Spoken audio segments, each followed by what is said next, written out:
Yeah. Uh-huh. And it says we're live. Yeah, lies. And go ahead with the intros. Well, don't we kind of need to get it fired up a bit? Oh, okay. Well, in that case, the picture is because Ian got a surprise. Remember that I de-squeaked this thing last week or last time? Apparently, Sanford bought an attack pack of little bastards. So I will be de-squeaking Monkey version 2.0. Anyway, It was absolutely hilarious when he picked it up and it squeaked, and he went, "What the fuck?" to keep the heat on, because tonight we're going to need the heat back on. And if you like coffee, King Harv's. King Harv's. Yes. And to let them know you heard about it here, so maybe they'll send us some free coffee. Hint, hint, hint. Yeah. 15 seconds. Sorry.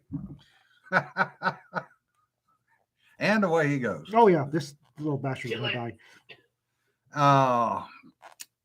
Couple of things to start with today. And a swing and a miss. Oh, no, I'm getting it. The largest gun ban in Canadian history. Again.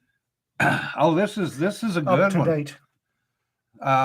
Bill C-21 in the Canadian Parliament proposes a ban on a firearm that is a rifle or shotgun that is capable of discharging centerfire ammunition in a semi-automatic manner and is designed to accept a detachable cartridge magazine with a capacity greater than 5 rounds for the type which the firearm was originally designed.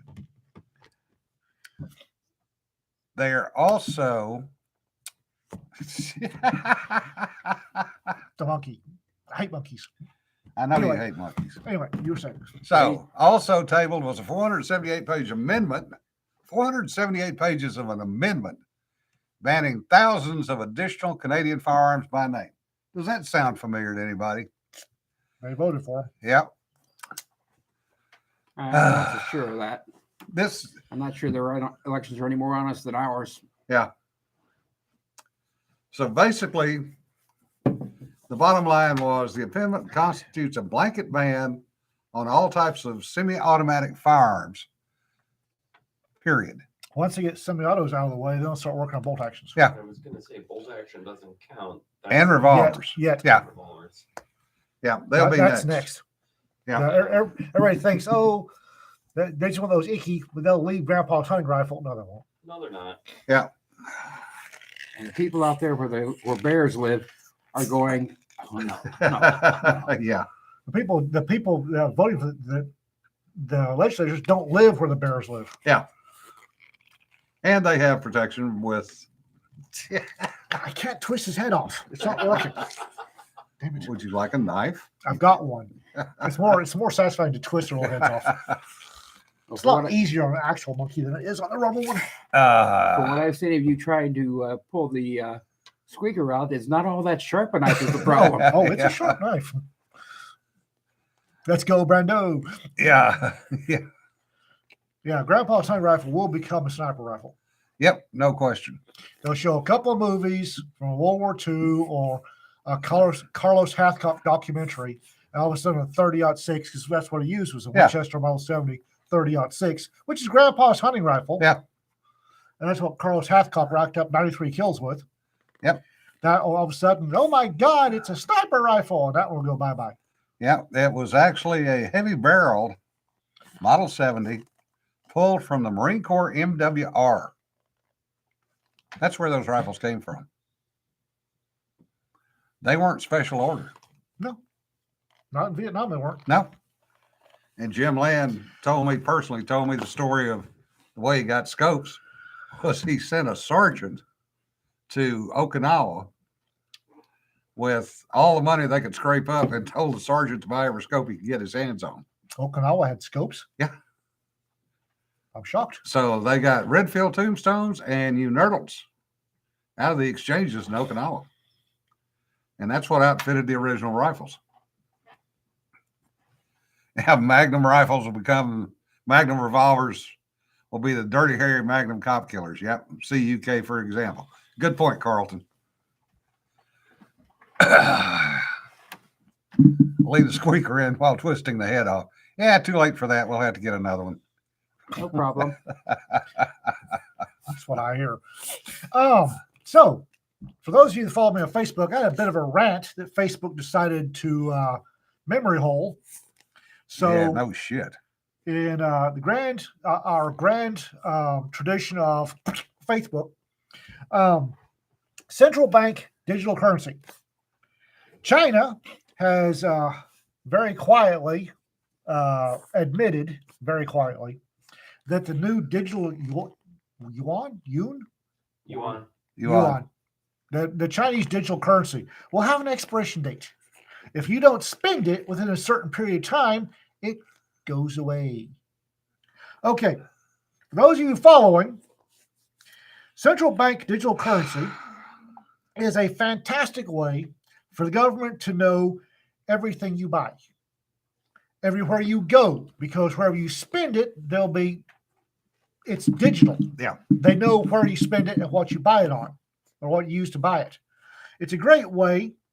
My squirrels just went. Anyway, it's a great population control. They will be able to fence it, put a geofence. You will not be able to you will not be able to spend it on certain products or services. You will not be able to spend it in certain locations, which may or may not be fixed. And now there's an expiration date on it. So if you want to save some money for a Rainy day. rainy day, it's digital, you're screwed. Yeah. And don't forget, China also has these social. Central bank digital currency is social credit. Yeah. In all but name. Yeah. An algorithm. The silicon logic of an algorithm will decide whether or not you could spend that money, not you. And I realize, and this is a big sticking point. There's people, well, if you have a debit card, that the government knows all that anyway. Yes. Yeah. But I can take my debit card, trot my happy ass down to ATM 3 blocks from my house, pull out some money, and do anything I want with that money. Yeah. If I want to buy a gun in a parking lot from somebody, I will buy it, and the government will never know. I can't do that with central bank digital currency. Not that any of us have ever And done the that. thing is, it will be marketed it's being marketed, and this really pisses me off. It's being marketed as making sure everybody pays their fair share of taxes. Well, if you want everybody to pay their fair share of taxes, take the goddamn tax law from 3 meters thick to 5 pages. 1 page. One page. Or 1 page. I don't care. The reason why people don't pay their fair share is because there's so many loopholes in there that they don't have to. And if Condense that shit. And if you make enough money and you can pay good enough lawyers, you pay even less. Yeah, condense that shit. And if you have friends in Congress, you can have a law put into the tax code that says that if you were married to a man who was born in 100 years ago and he dies this year, you don't have to pay any taxes on it. Yeah. If So- you've got a good enough friend in Congress. So, Well, hang Yeah, on. I'm going to get a word in here edgewise. Actually, from Bill. It's also a great way to control political appointments and undesirables because, Yeah. oops, there was a computer glitch. well, and they'll also, the second way they'll do it, and this is the one that Karens will jump on, and this is really going to piss me off, is this is a way to get around to prevent crime. Uh-huh. If the government has complete control of your money, then you won't finance terrorism, you won't buy drugs. Bullshit. Crime like the Canadian truckers protesting. Yeah. That's a crime. The actual criminals, the actual international criminals and terrorists will still be able to be financed by central bank digital currency because they'll know the game. Yep. It's Joe Schmo that wants to go buy a Ruger 22 that'll be screwed. It'll be a bunch of Canadian truck drivers or American truck drivers. They want to get fuel to go to DC will be screwed. Yep. It won't be Osama bin Laden or whichever ass monkey's up next on the hit list. It'll be you and me. Those are the criminals they want to control. Yep. Sarah makes an excellent point. Really? All those ones and zeros become plain old zeros. Yes. Yeah. And to back up to the gun discussion earlier, Yes, Tikka's a very good gun. Oh, Tikka's an excellent gun. Tikka's and CZ's both are excellent bolt actions. And yes, they can be considered sniper rifles because, gee, that might have been where they got their start. I am a bit of a, I'm a bit of, I'm a bit of a hippie, hipster. Don't you do it. Don't you do it. I'm a bit of a hipster on my bolt actions because I like a detachable magazine in my bolt actions. Flying blue monkey incoming. Flying blue monkeys. I like a detachable box magazine on my bolt actions because it makes administrative gun handling easier. I don't typically load a hunting rifle when I'm going to a stand because on the way to the stand, especially where we hunt, it's only about 460 acres. Yeah. Not that big. So I don't want to see a deer take a shot at it and not know what's on the other side of the persimmon thicket. So I don't load my rifles till I get to the stand.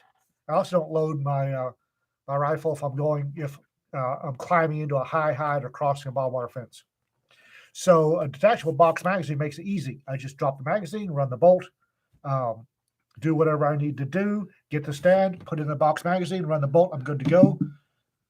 Lights up, no deer, drop the magazine, run the bolt, leave. It's simple. Yes, mordita, backsheesh, any number of things that you want to call it.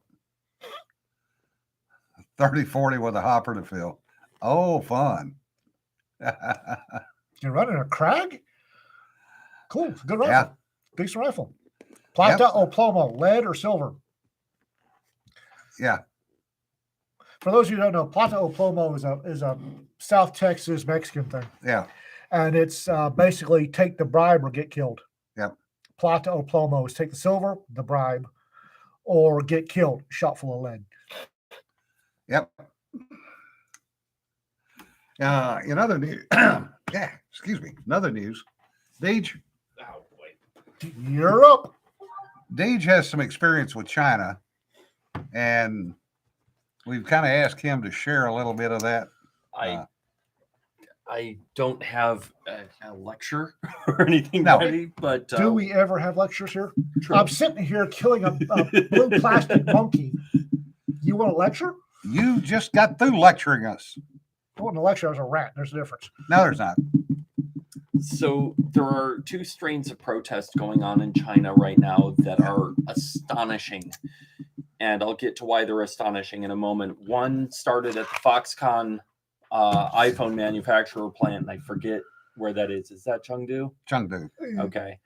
And that started because of the social credit thing. Yep. I won't go into all the details, but workers were basically being forced to stay in the factory 24/7, and they started to revolt. They couldn't get out, so they climbed the fences. Their social credit didn't let them take buses, so they started walking away.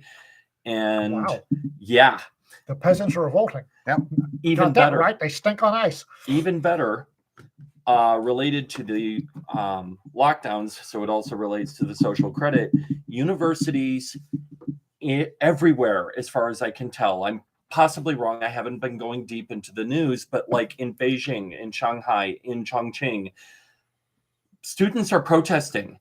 And in the last week, they've started chanting, "End the CCP." Oh. Now, Chongqing is nowhere near anything. Yeah. This is like the distance from New York to LA. And two of the things that they're doing in its protest is holding up blank pieces of paper to symbolize how they're being censored. And the officials are saying, you're just doing this because of foreign influence. And they're saying, how? We have no internet. Yeah. The other response to the foreign influence that I thought was hysterical was, oh, you mean like Marx and Engels? Yeah.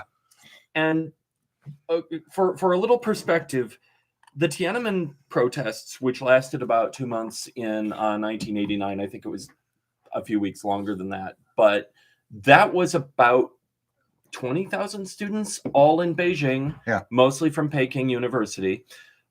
And then it was crushed rather easily. And I'm not going to go into the whole clusterfuck that was. Pardon my Considering French. tanks were used, crushed is an apt description. Yes, but it was also kind of a mistake or a miscommunication. And the PLA, the People's Liberation Yeah. Army, to their credit, like a few years after they were writing the Congress, I forget the proper term for it. The Politburo was Yeah. writing the official history, and they were going to call it an insurrection. You know, counter-revolutionaries trying to God, destroy that the sounds- government. That sounds familiar.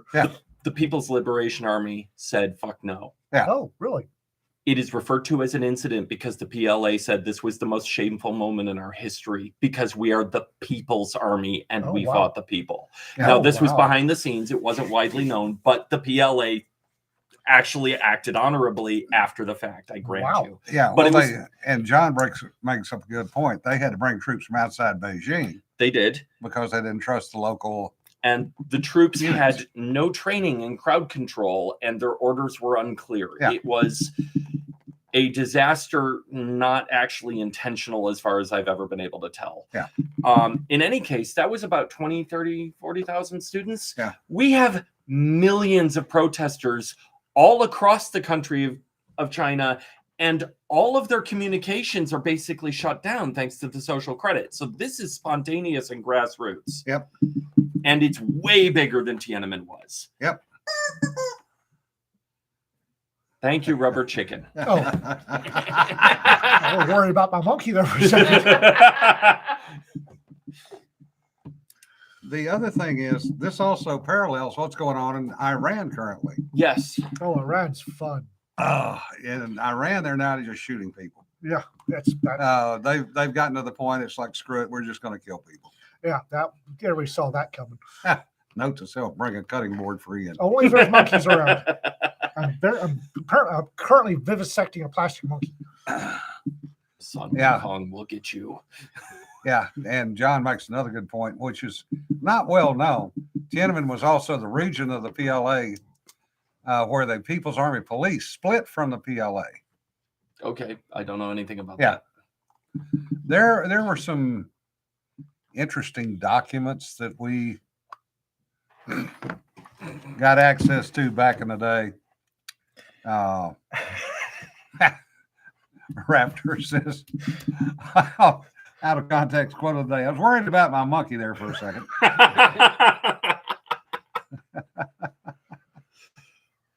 Y'all ain't right. No, we're not touching a damn thing of John's. No. No. Yes, things in Iran are getting very interesting. Literally to the point that they're just going out and killing the girls. And they're making no bones about it. And Why come they're on? That seems unwise. the media is not being allowed to cover it. Oh, duh. Yeah. I mean, yeah. And yet news is getting out. Yeah. Oh, yeah. Well, it's getting That's- out because of Elon Musk Good. and his Skynet, or his version of Skynet. I forget what they call it. Skynet's a bad Starlink. Starlink, yeah. Skynet's a bad. Yeah, I know. I'm an old fart. I have certain memories that tend to get confused occasionally. Spanking is not what happened here. Are there any chickens to asphyxiate? Also, I stuffed this one's body up inside his head because it's a monkey and he deserved it. So tell us how you really feel about monkeys. I dislike the little furry bastards. They are the devil's oven mitts, Satan's unwashed scrot. Yeah, Drang, that's a good point. Institute for the Study of War is covering both Iran and Ukraine. Evisceration is the word of the day.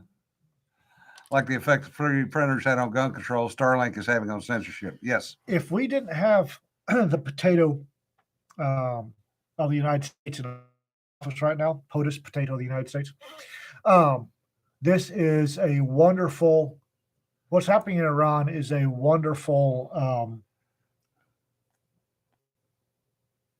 I've lost a word. My friggin' squirrels just went Opportunity. opportunity. Thank you. Yeah. It's a wonderful opportunity if somebody with some diplomatic skills and patience Iran is a wonderful opportunity if you had a truly wise commander in chief for bringing a great deal of stability to the Middle East. Mhm. We don't have that. We're screwed. Yeah. Iran's screwed. It's- Sorry.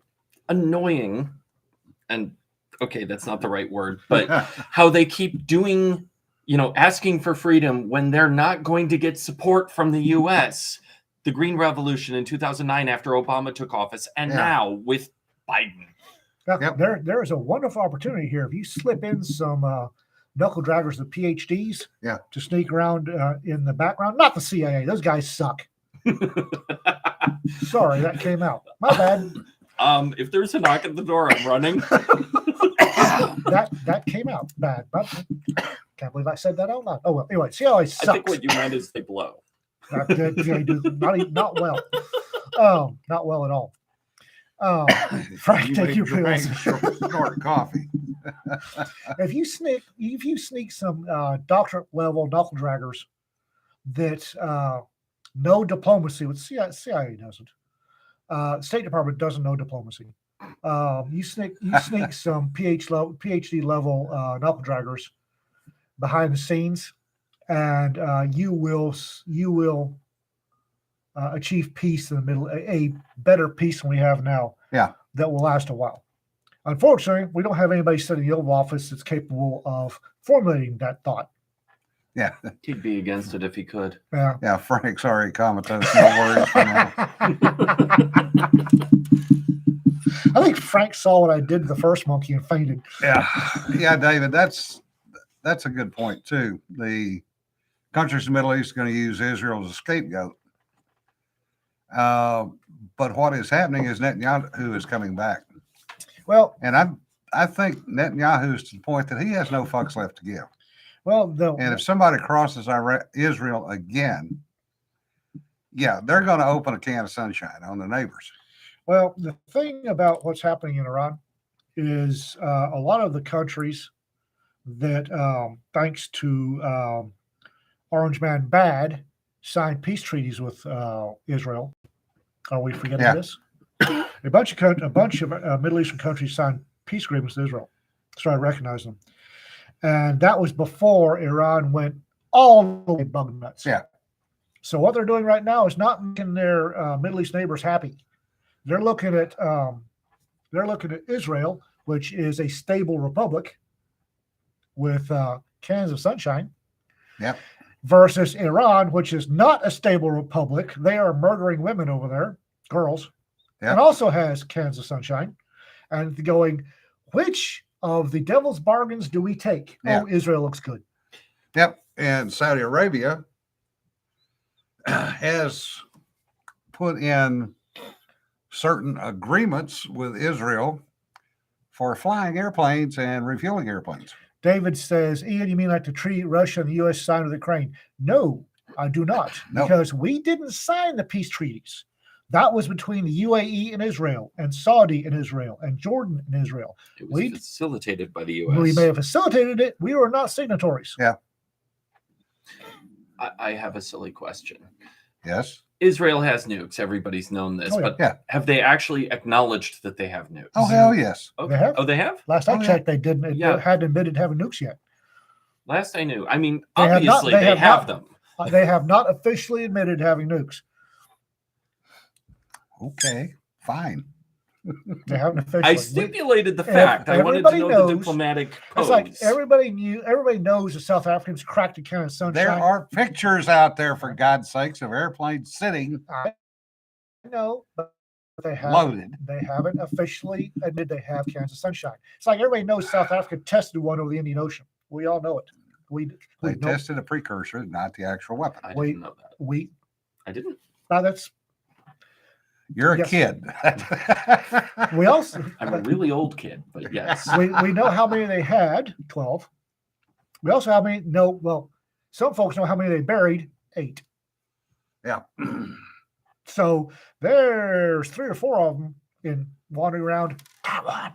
Yeah. Because when South Africa developed a nuke program with Israel in 79, Jimmy the Peanut got stupid with Big Taiwan. There was a longstanding agreement we had with Taiwan. Yeah. And Jimmy the Peanut got stupid and voided it Yeah. and refused to sign. The Senate went, "Oh, no, you didn't," and wrote a new one. He refused to sign, and they amended it heavily to somewhat less than the original one that he fucked over. Yeah. So Taiwan went, "Oh, well, let's see. The X is looking feisty, and the current bow, i.e., America, is not too reliable. Hey, South Africa, you've got nukes and nobody's giving you nothing because you're under economic sanctions. We happen to have some extra money. Would you like to make a trade? Yeah. And South Africa went, "Oh, God, we get to feed people. Yes, we will trade things for what you have." I did not know this. And yes, Japan's done much the same thing. Yeah, Deej is a kid like you are, Kermit. Yeah, he did get stupid with domestic nuclear policy too. That's what happens when you're in a sub. You start drinking the coolant fluid. Yeah. Oh. Yeah, he was our worst president for a long time. And Second worst. Yeah, I'm gonna say Wilson was way worse. yeah, he was a Navy nuke. He Yeah. did serve on submarines. He did, and drank the coolant fluid apparently. Yeah. And that turned him into a peacenik. And that was the worst thing that we could have had happen. At that time, Yeah. And that is actually what cost him the election with Reagan and his lack of resolution in the hostage crisis in Oh. Iran. on top of other stuff. But that was really the big one, was the crisis Well, and his mishandling of that. as I recall, the really hilarious thing about that was Reagan negotiated an end to it behind the scenes. So right after the election, it was resolved. Well, it wasn't behind the scenes. Oh, okay. He came out in his run up to the election stating, "This is what I'm going to do." Oh, I didn't mean that he wasn't clear about what he was going to do. It's just that the talks were already ongoing before the election was even done. The thing about the Iranian thing and embassy takeover, Even the native-born rabbits didn't like the peanut. Yeah. the thing about the whole situation in Tehran was Oh, I did not realize that, Rick. Carter never actually completed the training. oh, that's what you get when you drink the coolant fluid. Anyway, the thing about Tehran was at the time, every nation in the world understood that overrunning an embassy was cost us belly. If Mr. Peanut had sacked up and told the Marines to open fire, Yeah. or allowed his ambassador to tell the Marines, "Shoot the fuckers," the entire world, led by the Soviet Union, would have gone, "Oh, you devil dog Americans!" In public, and in private went, "Well, that's what you get when you overrun an embassy, morons." Yeah. And the second thing that should have happened, if you didn't have the stones tell the Marines to shoot the idiot students, which needs to happen more often, is as soon as they invaded and took it, you fly something over and you turn the American embassy in Tehran into a big smoking crater. And then you wait about 24 hours. And when all the family are gathered around the smoking crater to weep, wail, gnash their teeth, and make really good TV spots, you fill that crater full of napalm. Yep. And that would have solved that problem with a quickness. You are such a diplomat. The That was problem, me being diplomatic. well, the problem is that Hillary took that as a lesson learned and did it not once, but twice. Okay, Egypt. When was the other one? Or not Egypt, Libya. Well, she did it in Libya, and she did it one other time. And I'll leave y'all to figure out which one was the other time. Yes, Peanut did out some abilities. Oh, Jesus. Um, What? Mr. Peanut was so friggin' stupid. And Jim and I have had arguments about this, and I will hold to my side of the debate here. Everybody wanted a piece of Operation Eagle Claw, and so he gave it to him. Fucking idiot. if they kept it, If they'd have kept it Navy, it'd have been over, done with, and the people would have been out if inside of a week. if they used Navy transport and Army boots on the ground, it would have been done. We didn't even need Army boots on the ground. We had freaking Marines. They were ready to go in the yard right there. I love the Marines. Love the Marines. That was not something they were good at. Not at the time. That's what their friggin' job is. In, Is 19, going in and pulling people out. in 1979, they weren't. They were running cops. They weren't running Yeah. cops. They were.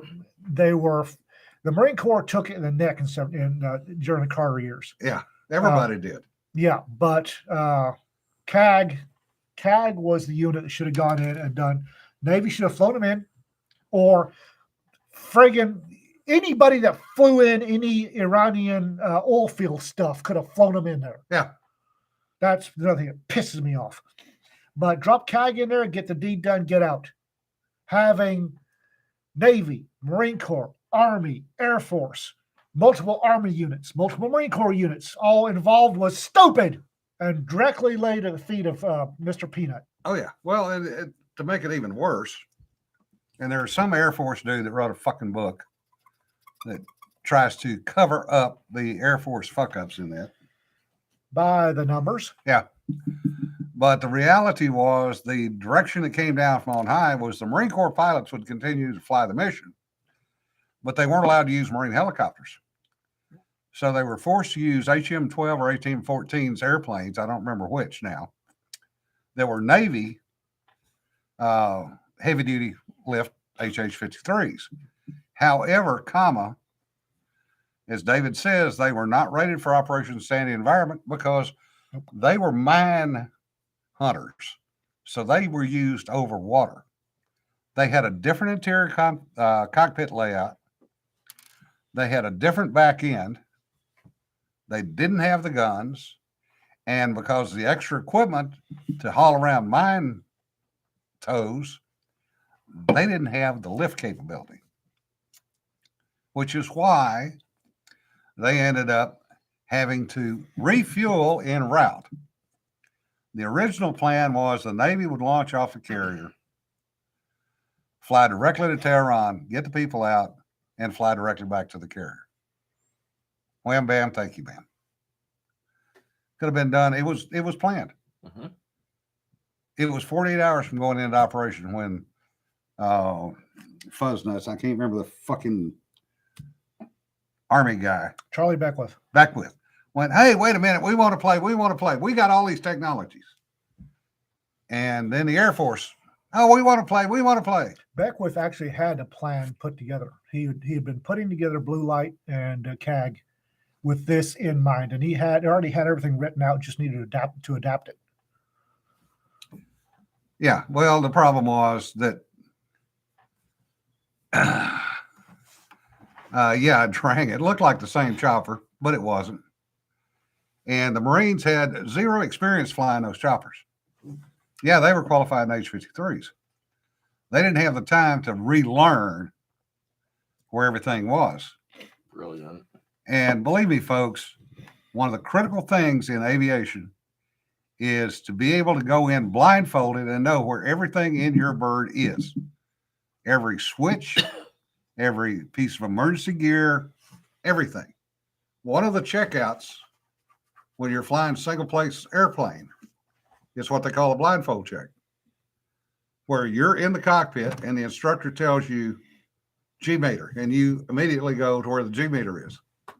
UHF 2, UHF 1, circuit breaker, where's your O2? O2 off. You have to be able to do that from blindfolded before you fly the airplane. Yeah, back to my hipster tendencies. A 6.5 Creedmoor, actually, I need to get one of those for Rita. However, if I'm going to get a hunting rifle, it's going to either be a 7x57 or the American version, the 7mm 08 or a 30-30. 7mm 08 is probably, because you can't find good 7x57 ammo in the States. I don't know why. People around here just won't use 7x57. because there's something wrong. I think Reach here there, so it still remembers. Yes, I noticed that too. Sorry. So the 7x57 or the American or the 7.7mm Mauser with American accent, aka 7mm 08, is my hunting rifle. Yeah, I'll stick with my 30-06 It's perfectly cromulent round. or my 308s. Perfectly cromulent round. Depends on how far I need to reach. 708 just does it for me. Yeah. Actually, 7x57 does, but like I said, you can't find 7mm Mauser here. Yeah, Dave, that's very true. It's less prevalent in the civilian community, GA, general aviation, than it is the military. Because military, usually you're ass deep when you get to that point where you need to know where everything is. And most table hunters are not going to get it. That's a good point, Cedar. Nothing wrong with 303 Savage either. 300 Savage is better. It's a matter, and Cedar makes a good point. It's a matter of the ammo. As we've seen in the last ammo crisis. The second of the last ammo crises. Yeah, well, multiples thereof. Yeah, Drang. That's always the fun part. You know, where the fuck did that box come from, and where the hell's the circuit breaker? Yeah. How the hell? Why is the circuit breaker all the way in the back and the box is up here? Yeah. Yeah. Anyway, I've got a Down Defense DDM or DDV5 over at your place. the issue with the ammo crisis is that they fall back to what is the most popular round going out the door, and that's all they run. They don't run any other lines. The only time you see the 7x57 or the 30 carbine, as Ben's looking for, which I do have some, is those go away. All of your oddball calibers, 327 for Smiths goes away.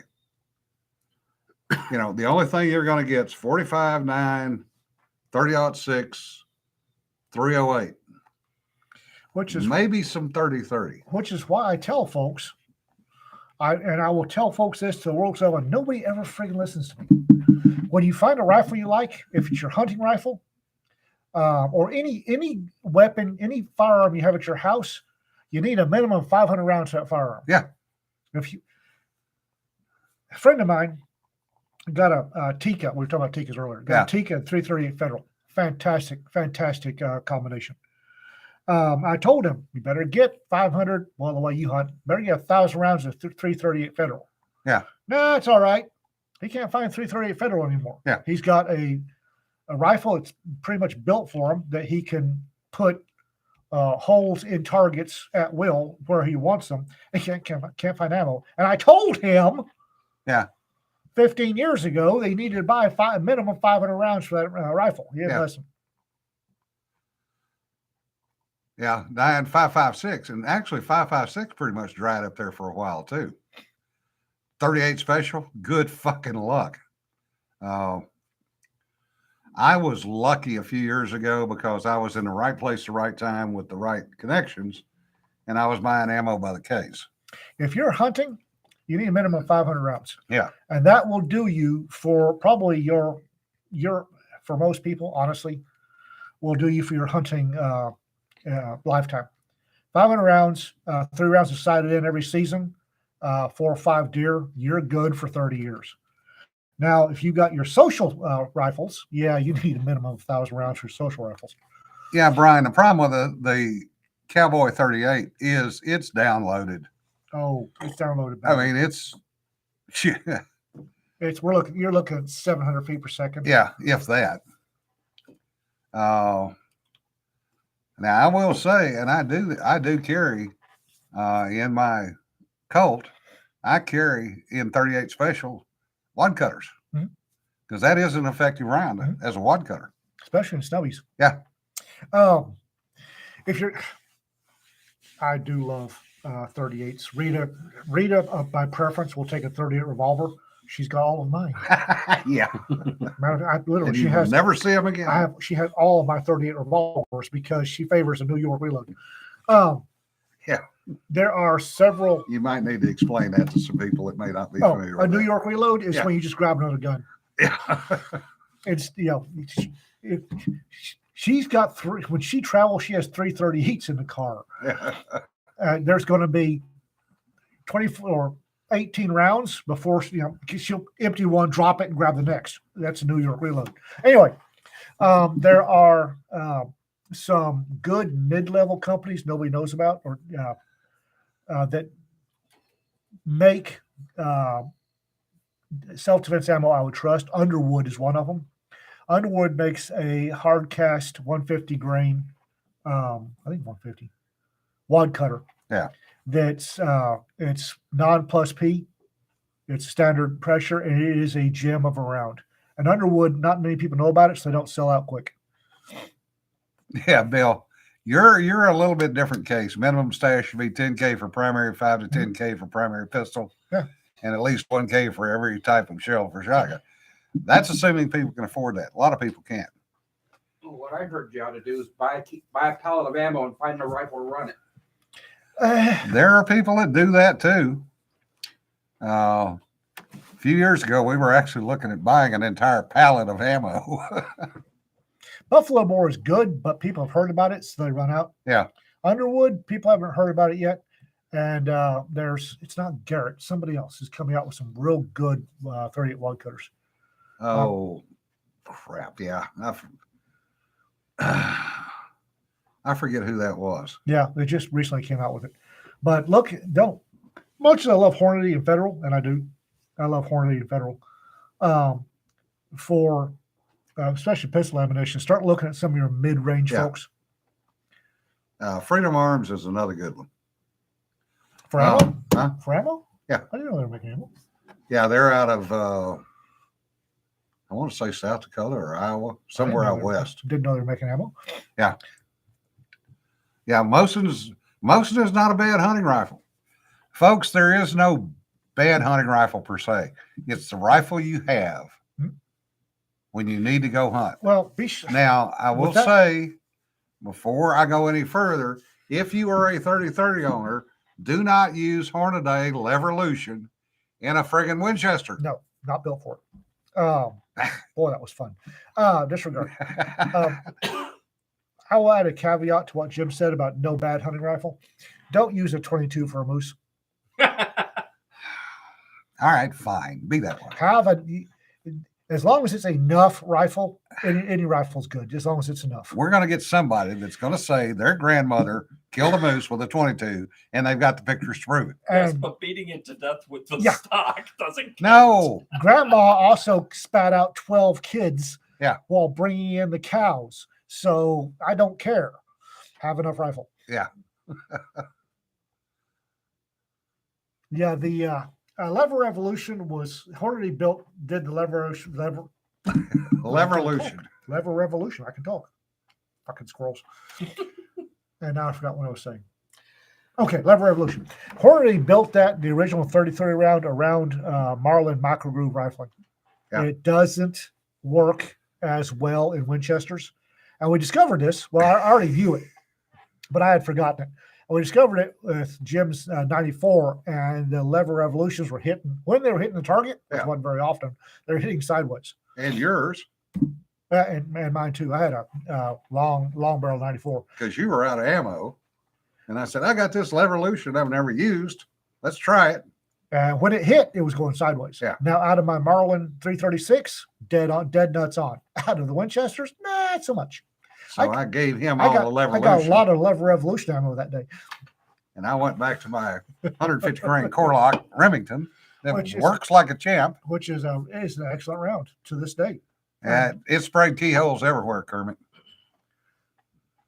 Use enough gun. Yep. Drang, we have people that shoot with 22s, hunt with 22s for deer. So Well, hell, Kelly Grayson, I really expect to see on here. Kelly Grayson hunts hogs with a 17 Winchester short rimfire. Yeah. Which is a 27 caliber nail gun neck down to 17. Yeah. But it's a 17. And he drops hogs left, right, and center with a 17 rimfire. It's like, Yeah, because he's Kelly. shooting them in the eyeball. yeah, or the ear. Yeah. And he's Cajun and doesn't have a nerve in his body. Yeah, use too much gun. Yeah. When in doubt, use too much gun. Yes, that is a true statement. Well, Gunsmith Joe and I are working on our theory of the polite gun. We have a theory that there is a polite gun, and a polite gun is a mid-range historically military round in a rifle that weighs about 7 pounds, 8 pounds of scope. And the polite gun will take most everything without killing you. Yeah. Because 338 Weatherby is a great rifle. It also beats the piss out of me. 7mm 08 will do everything the 338 Weatherby will. And it's friendly enough that I can actually get it sighted in without developing a flinch that rattles my teeth. Yeah, there are. I knew some people that hunted in Africa, and they hunted with. There's one sitting next to you. I know these are older people Okay. who took the trips, and they hunted with 375 H&H or Classic. 418 Rigby's or 450s, but they were old enough that they didn't sight the rifle in because it hurt too bad. Yep. The problem that I have with something like that is if it hurts to shoot the son of a bitch, what are you going to do when you have to shoot it? Uh-huh. Are you going to flinch to the point that you miss whatever the hell you're And shooting? That's exactly what happens is they get these, the 400 Moose Roller or the 575 T-Rex destroyer, and they never shoot the damn thing because it hurts. And they get out there and they're sighting in on Bambi with the 575 T-Rex destroyer that they've never shot, and they hit it Bambi in the ass. Yeah, Barrett 20mm sniper for African water buffalo. Yeah, that might be enough gun. 375 H&H is the minimum caliber allowed. In most of Africa. Yeah. Although there is in most countries an exception for 9.3 by 62, which is a very polite round. 577 T-Rex hurts the wallet to shoot. Yeah, No kidding. yeah. And these super lightweight my squirrels are just having a friggin' orgy right now. Where was I? Yeah, Super lightweight rifles are stupid. I hate these super lightweight rifles. Well, somebody brought a 418 Rigby that year that weighed 6.5 pounds. That's just, and I said I wasn't going to shoot it. I shot it once. No. I mean, there's recoil averse, and I've had 3 shoulder separations on my right side, so my rifles tend to be a little bit heavier than most people's. And that one, and I know how to shoot a rifle. And that one, even held correctly, it still left a bruise the next day. My squeaky, David said my monkey needs a squeaky monkey to play with. All of his guts are stuffed up inside his little skull. This one has been bisected. Yeah, heavy is stability. RK, I'm glad that Yes. Mikado is doing better. Outstanding. And, just be safe going home, and we'll say a prayer for him and for you, because y'all have had to put up with a lot the last few months. Yeah. DMRs are normally over 10 pounds anyway. The gamers like the real light rifles for 3-gun. They're touting these 5-pound ARs. Yeah, that's nice. But they're gamer rifles. Yeah. And they're, oh, I can do all these maneuvers with it. Well, yeah, fine. I'm probably going to wind up in the next calendar year buying Rita a 6.5 Creedmoor. It'll be a bolt gun. It'll be about 6 or 7 pounds, because honestly, in Texas, for whacking most of the stuff in Texas, 6.5 Creedmoor is just fine. Especially Texas whitetails are not that big. And she's steady enough. I think she can put a 6.5 Creed in a hog's ear at 100 yards. Yeah. Which will do the trick. Cedar shared a photo in the North Texas Troublemakers of great grandma with a 45-60 Kennedy. Ow. 45 grains of powder behind the go. A woman to be reckoned with. The thing about the lightweight ARs that I don't trust is in order to make it lightweight, you're hacking material away. Yeah. When you start taking material out of the chassis of something that's controlling recoil, no material means no structural integrity. Yep. That makes me nervous. I have seen one of their competition rifles, and I'm not going to mention the company, literally split in two. The upper literally split in two. But That was not the fault of the manufacturer per se. It was the fact that the idiot shooting it didn't clean it properly. well, that's But it came apart. but 6.5 Creedmoor in a 6-7 pound Brownie X bolt or a Ruger American or Savage Axis will be just fine for Rita, and it's inherently accurate in those three rifles. Very little recoil, and the sectional density means that it punches holes on through. They're only 6.5 millimeter holes, but it's all the way through, which gets the job done. And I'm really thinking that hunting is going to be making a comeback here next year or two because it'll be the only way getting protein on the table. David, you're right. I screwed that up. 45 was the caliber, 60 was the grains of powder. Yep.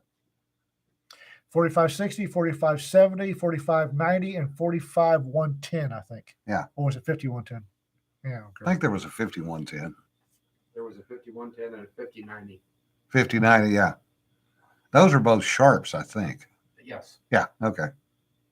Burton Sharps, I think. I think hunting's will be making a comeback here next year or two. Yeah. Simply out of necessity. Yeah, Bill, there are always going to be people that are going to like their lighter rifles, real Oh, yeah. deal or otherwise. But those folks are not ye standard American. Yeah. Which is who I'm discussing. It's like I have a okay. The standard American pistol carrier, concealed handgun license owner, the standard American who wants to carry a pistol needs gun sight 250 and mag 40. Yeah. And go forth and send no more. You don't need anything other than those two classes. And that's all to get the job done. And the sad thing is the majority of them won't even get that. Yeah. As far as deer hunting, I deer hunt with a 1940 Winchester Model 70 and 30-06, mounting a Redfield scope from the 1960s, maybe. That's fine. It Okay. works. About 1957, 336, and 3030. Yeah. The short, I think it's 16 or 18 inch barrel. Short, light little 3030, Yeah. sweet little rifle. I'm going to get a 708 sooner or later because I have a fondness for 7mm. Probably a Brownie X bolt, but Gunsmith Joe's trying to talk me to Ruger American. And I'm just, my squirrels. Boy, I'm having a bad day mentally. So it's a day that ends in Y? No, this is worse than normal. Rita asked, what was the overkill rifle that Dad blew the front of the deer off with? 7 millimeter Remington Magnum. Oh, yes, that would. Rita's dad, for those of you, Rita's dad, God bless him. Rita's dad had eyesight that was phenomenal. He was also built like an angry fire plug. He was a human ransom arrest. So he had this Browning BAR that I think his wife had bought him. She bought him. He had two BARs. She bought him one. I think she bought him the 7mm. It was a 7mm Remington Magnum, and that is a very flat shooting rifle. The recoil is I'm not happy with, but in a Browning BAR, it sucks. It uses a lot of recoil to work the action. Plus, he was an angry fire plug. He Hubert was a Scandinavian rock troll. Yeah. He could bang that 7mm rim mag all day long and not feel it. And so he used it for everything because he knew that rifle. He knew out to, I swear to God, 700 yards where the bullet would land. And the man could hit. I mean, if he saw a deer and got that rifle off his shoulder, I just started get out the knife and start sharpening it because we're field dressing a deer. Oh, it's 3 zip codes away. Well, I'll get the drag straps and start sharpening the knife. Man, it was a hell of a shot. Love Peter's comment. Every Creedmoor should come with a clip-on man bun and a package of leg wax. I'm gonna get it for Rita. So She's already got the bun. and the leg wax. That Oh. Someone in my front door. World of Disney just went off in Jim's hip pocket. But now Hubert was and he had Browning BAR 7mm Remington Magnum, and he could hit stuff that he should not have been able to hit. However, given it was a 7mm Remington Magnum, when he hit a deer at 40 yards, Yeah. Boom. it tended to do the trick. Yeah. Eric brings up a good point. Based on how effectively my kids can cripple me, you should be able to hunt with strewn Legos and a soapy patch on the ground. No kidding.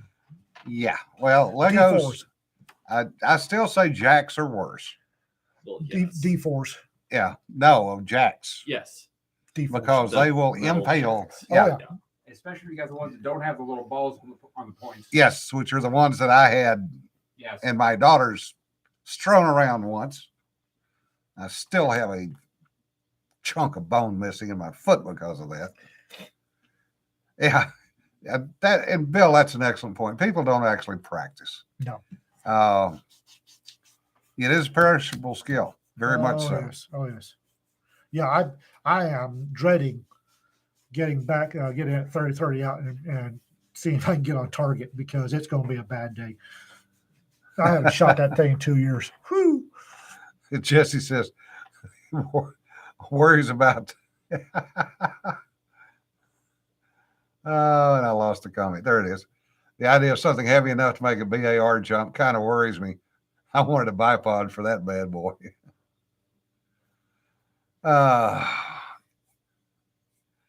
It's so fun. We should share. Don't like us? We don't care. It's a gun world after all. Yeah. Yeah, jacks are just baby caltrops. That is a true statement. Kermit says 7mm rim mag. How to shoot, skin, clean, and quarter a Texas whitetail with a single shot. He hit that deer about 40 yards. Oh, well, it's not going anywhere. Yeah. Yeah, there are. The only thing, there is one downside to the 6.5 Creedmoor. If you shoot a lot of it, is you're going to burn the barrel out in about 2,000 rounds. Yeah, but Rita's not going to get 2,000 rounds hunting. Probably not. But But was it's a polite little rifle. yeah, Yeah, and it is a flat shooter. It's flat. It's got great sectional density. I wouldn't, although people have taken elk and moose with it, I wouldn't. Yeah. But Rita's not going to go after elk or moose. She's going to hit Texas whitetails and hogs so she can feed her dogs. Yeah. But I saw quite a few of them in the F600 matches. And the guys were, point blank saying, hey, we're burning barrels out 1,500, 2,000 rounds because of high speed bullet. And then you had a bunch of them that were saying, yeah, it's, we're pushing them pretty fast to get them flat and get them to the target quick. And we were actually at one match, I saw bullets blowing up because they were pushing them out the barrel at 4,000 feet per second. And even with Berger's competition best bullets you can buy, 4,000 feet per second coming out of a rifle barrel, you're going to blow up about 1 or 2 out of 10, if not more.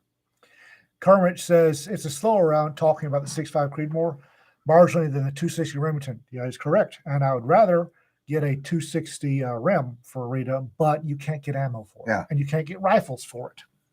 You can get ammo rifles 6.5 Creedmoor.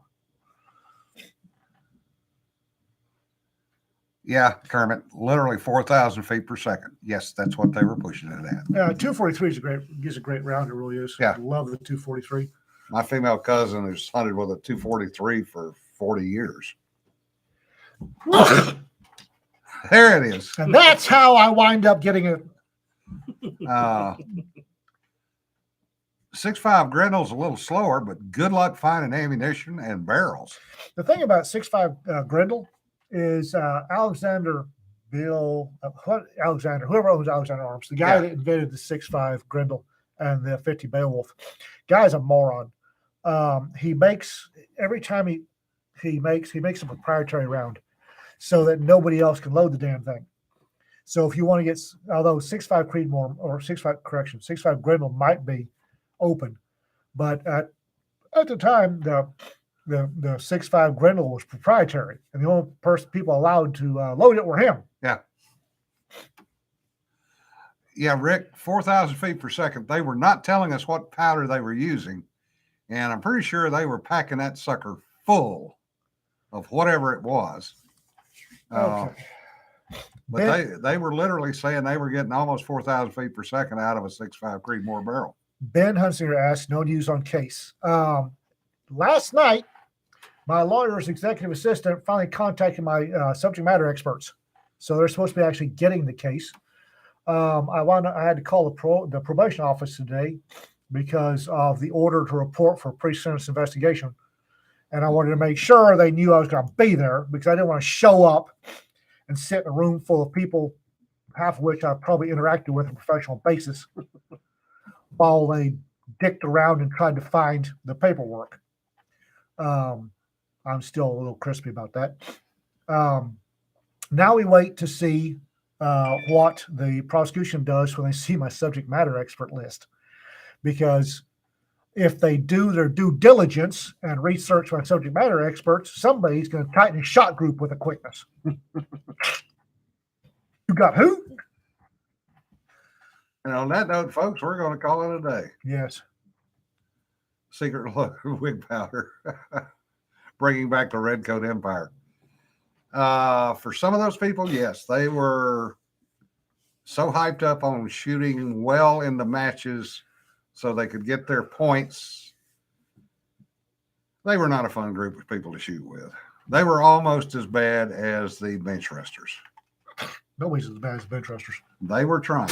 Damn it, missed. And that's why you don't play basketball. Damn it, Twice. missed. Well, it can't go in the trash since you're not Damn it, making them. missed. Yeah. Y'all be safe. And don't pet the sweaty stuff. Don't sweat. Whatever the hell it is. Don't So- sweat the petty stuff and don't pet the sweaty stuff. I'll get it right in a minute. Your squirrels are screwing off too. Yeah. And thanks to Dave and Deej and Sanford for coming in today. Garbage. And on that note, bye-bye.